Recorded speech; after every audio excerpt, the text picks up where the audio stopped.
It has been 3 months since I'm using the Redmi Note 8. Today, we will check out how good of a deal it is, especially since more models from both Redmi and other companies have been released during this time.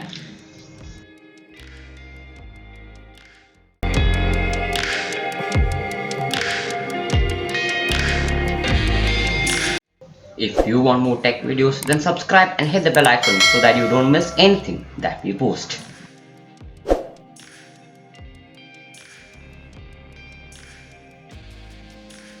Its dimensions are 158.3 by 75.3 by 8.4 millimeters. It is a fairly heavy device at 190 grams.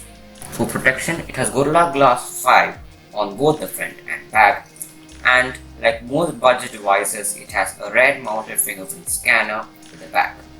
This is the Moonlight White color, which looks gorgeous. It's also available in other colors, namely Neptune Blue, Space Black, as well as Cosmic Purple.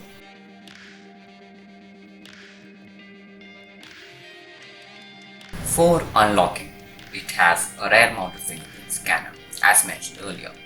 It is a decently fast sensor, but I did notice that it failed to register the fingerprint a few times. One possible reason for this may be that the area of the scanner is not huge. Further, it kind of camouflages the back panel, so it is difficult initially to get the placement right, but with use, you'll get used to it. Besides, it also has the 2D face unlocking via the selfie shooter. Being a 2D method, it is not as secure as a fingerprint one. As other phones, the Note 8 also displays a caution message before you register your face. This method is also decently fast.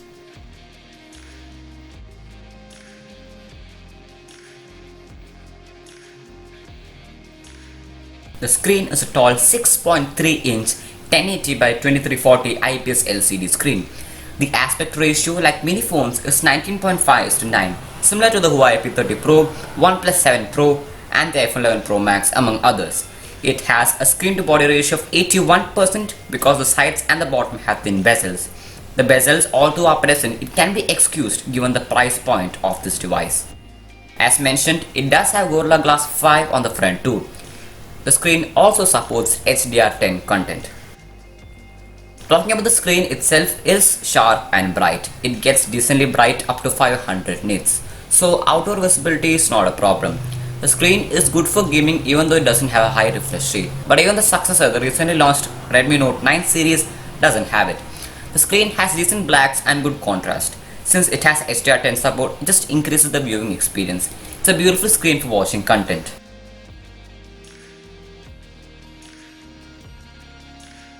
Note 8 is available in 3GB 32GB, 4GB 64GB, 4GB 128GB, 6GB 64GB, and 6GB 128GB.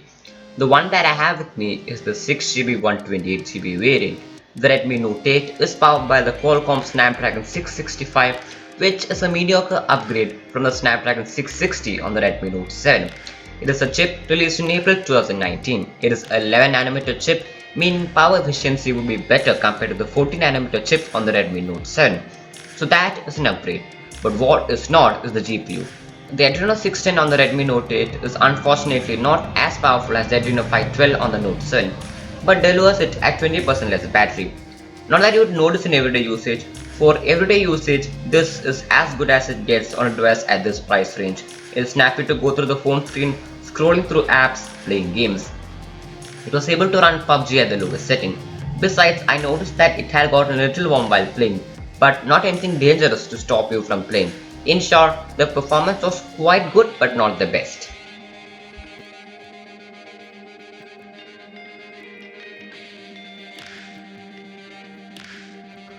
Like all previous Note devices, this one too comes with a 4000 mAh battery. It is true that some other devices in this price segment do provide 5000 mAh battery, but still it provides amazing battery life. It also comes bundled with an 18-watt fast charger. With medium usage, I got a total backup of 1 to 1.5 days. The charger fully charges the battery in about 100 to 120 minutes. You will easily get past a day once you have fully charged this device. It is hard to kill it with a day of heavy usage.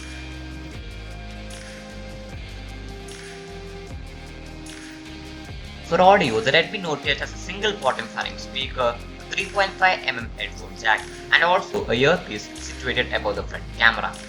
The output from the speaker is quite good. It gets very loud, but at high volume levels the high tones were missing. The bass from the speaker is also quite decent, but at high volume levels it is not the best speaker out there. But for usage at the medium level it is very good. From the headphone jack the output was not as good as the speakers. It also doesn't get as loud. In short, the speaker is decent if you don't go to the loudest volume possible.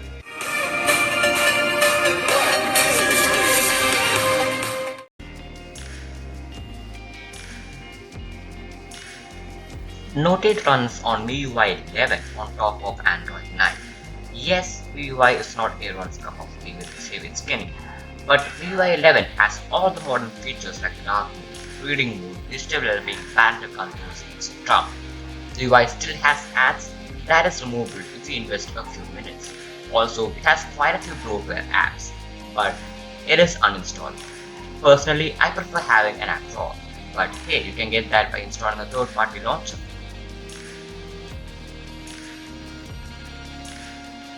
Camera setup having a 48 megapixel primary lens, an 8 megapixel ultra-wide lens, and a macro and depth sensors of 2 megapixel each. Daytime photos look fine and have good dynamic range, colors, and decent sharpness. The main camera by default shoots at 12 megapixel, but a 40 megapixel mode is also present. This could easily be one of the best cameras at this price point. The ultra-wide camera shoots 8 megapixel ones having 119-degree field of view. It is good that this option is there, but being 8 megapixel, it lacks sharpness like all ultra-wide lenses in this range. The macro lens is a 2 megapixel sensor. It looks decent. It can take pictures up to 5 cm from the object, which is quite impressive. Turning around, it has a 13 megapixel front camera at f2.0. It is a good lens which captures pictures having good dynamic range as well as details. In short, this is a fantastic camera and beats many of its competitors. Redmi has done a good job with this camera.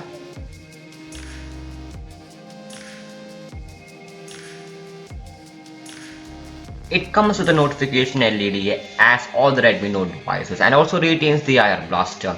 These are two unique features which are becoming a rarity in modern phones. It is good to see Redmi retaining these. Alright, the question to be asked here is how good of a device this is now, especially because the Redmi Note 9 series and the Realme 6 series have been launched.